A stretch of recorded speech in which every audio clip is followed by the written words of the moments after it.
Cinderella's story. Once upon a time, there lived a poor servant girl named Cinderella. She was a patient, tender, and kind girl. His days were long and tiring, full of the most boring and worst housework. Washing the floor, washing the clothes, dusting the shelves, and cooking food were the tasks that she had to do during the day. Cinderella was forced to work from morning to evening without receiving a single penny. Cinderella's mother died when she was very young, and her father remarried soon after. But his new wife was a nasty woman. She had 2 daughters from her previous marriage who were as naughty as she was. They tormented poor Cinderella terribly every day. One day, when Cinderella was sweeping the ashes from the fireplace, they mocked her and sang, "Poor girl, poor girl." Her face is black, burnt, and ugly. Even though her stepmother and half-sisters had tormented her for years, she had never once disrespected them or tried to take revenge on them. She did not wish them ill at all. She patiently did the housework, hoping that when she grew up, she could run away and start the wonderful life she longed for. One day when Cinderella was working at home, someone knocked on the door. Cinderella hurriedly opened the door.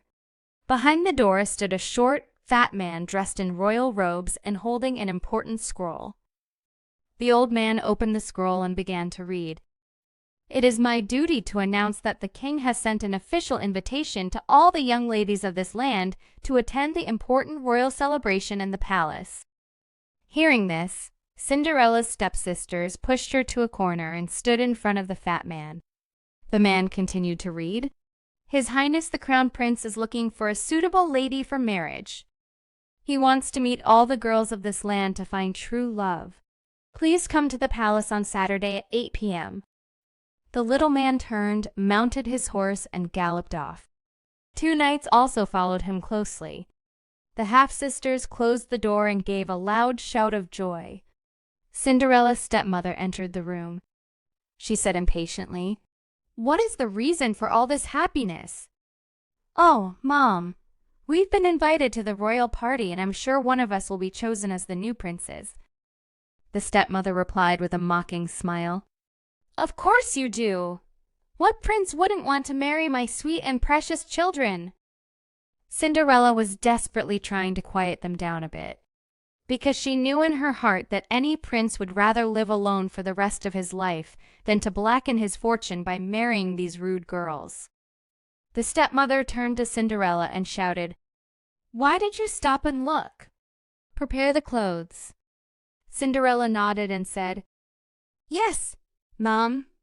Cinderella wanted more than anything to go to the royal party, but she did not dare to ask permission from her wicked stepmother because she knew that the wicked stepmother would not give her this permission.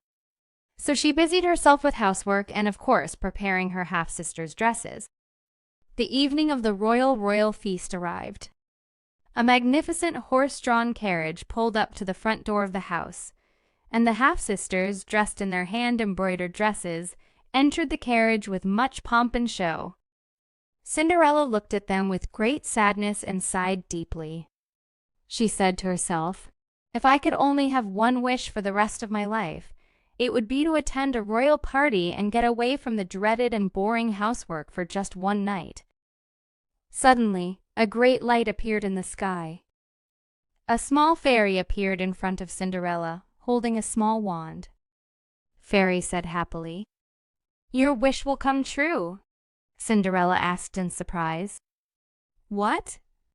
"I will fulfill your wish, because I am your fairy godmother."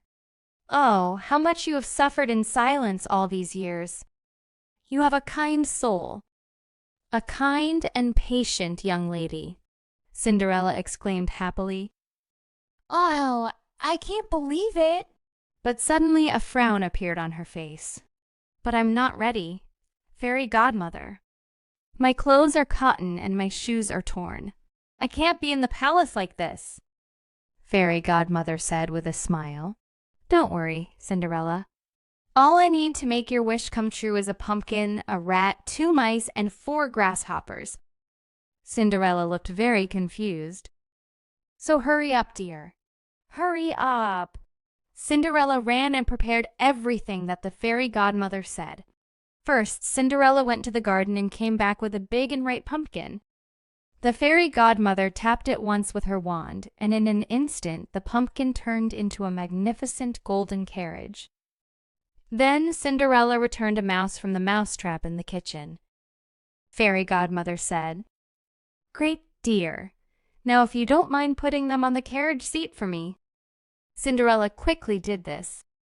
The fairy waved her wand again. The 2 mice that Cinderella found in the barn turned into 2 servants in classy clothes. The 4 grasshoppers turned into 4 magnificent white horses, said the fairy godmother. And now for the final magic. And she hit Cinderella on the shoulder with her wand. A spark rose. The old clothes she was wearing a moment ago suddenly changed. Cinderella sparkled in a magical, sparkly gown fit for a princess. Cinderella looked at her feet. He was wearing a pair of very beautiful glass shoes that glowed in the dark. Fairy godmother cried, "Amazing!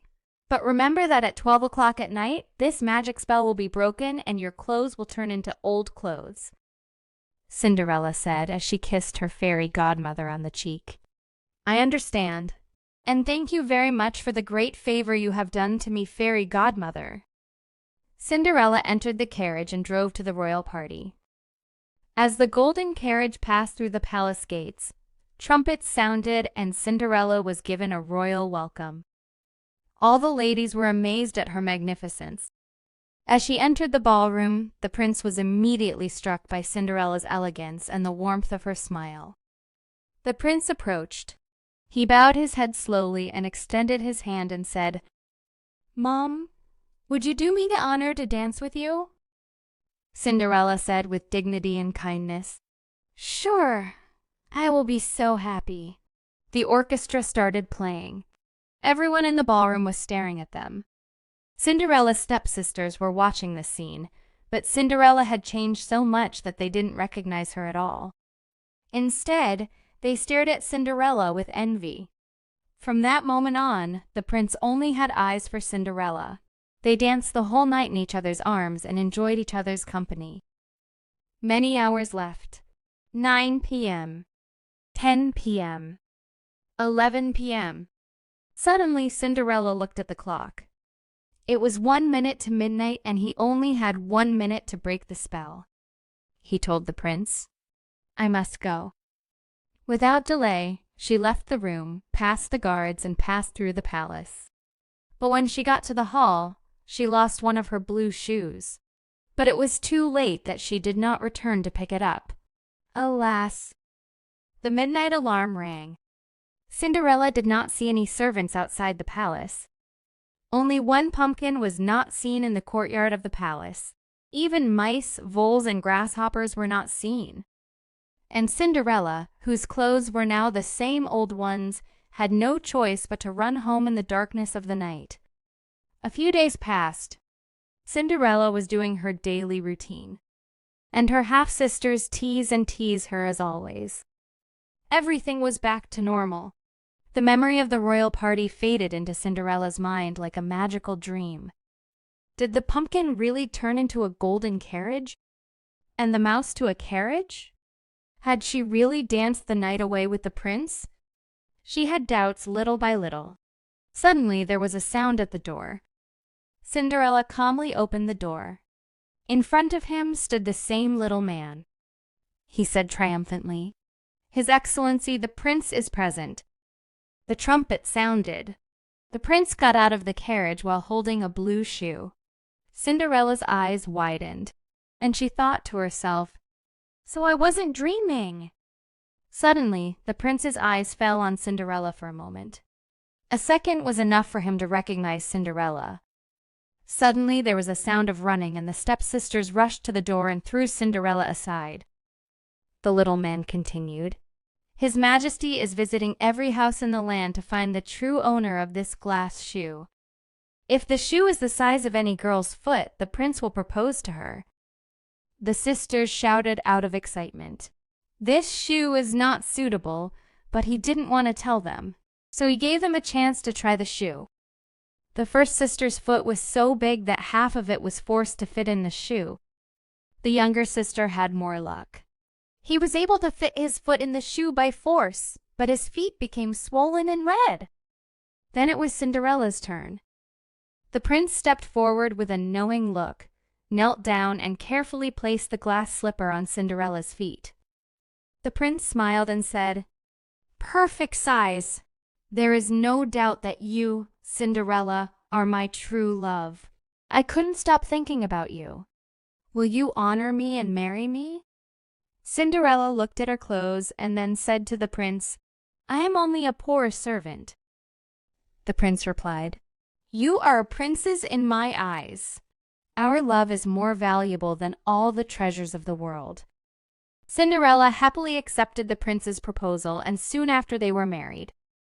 It wasn't long before they ruled as kings and queens and tried to provide prosperity and comfort to the people of their land.